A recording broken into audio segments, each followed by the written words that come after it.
Okay, nandito po ang ating leader ng Bunyog Maralita sa Bayawan.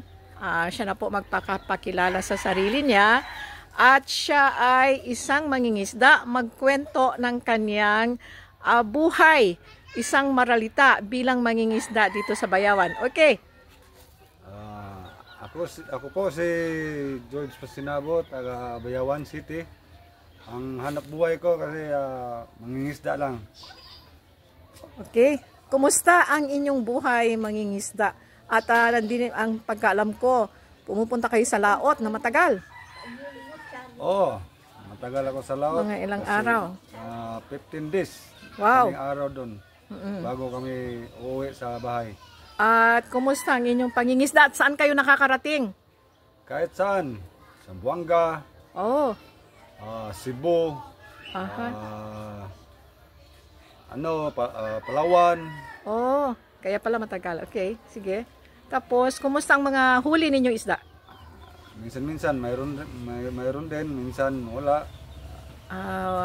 Sapat ba? Okay, no? Kasi ito ay interview na isang maralita. Sapat ba ang inyong kinikita para sa pamilya? Oo. Sapat minsan? Minsan hindi.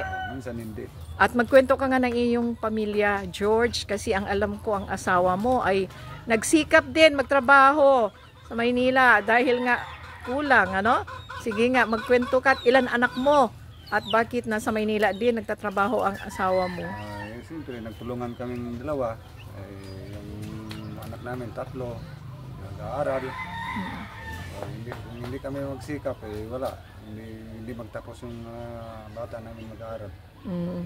Okay, kahapon no, nag-orientation tayo sa maralita.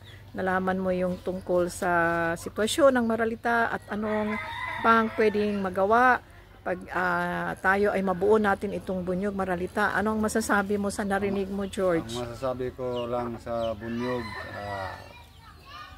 tulungan tayo. Okay ba ang ating programa sa Bunyog? Okay ra, okay. Okay ra, okay, Bisaya. Okay, salamat. Sige, magandang hapon sa lahat.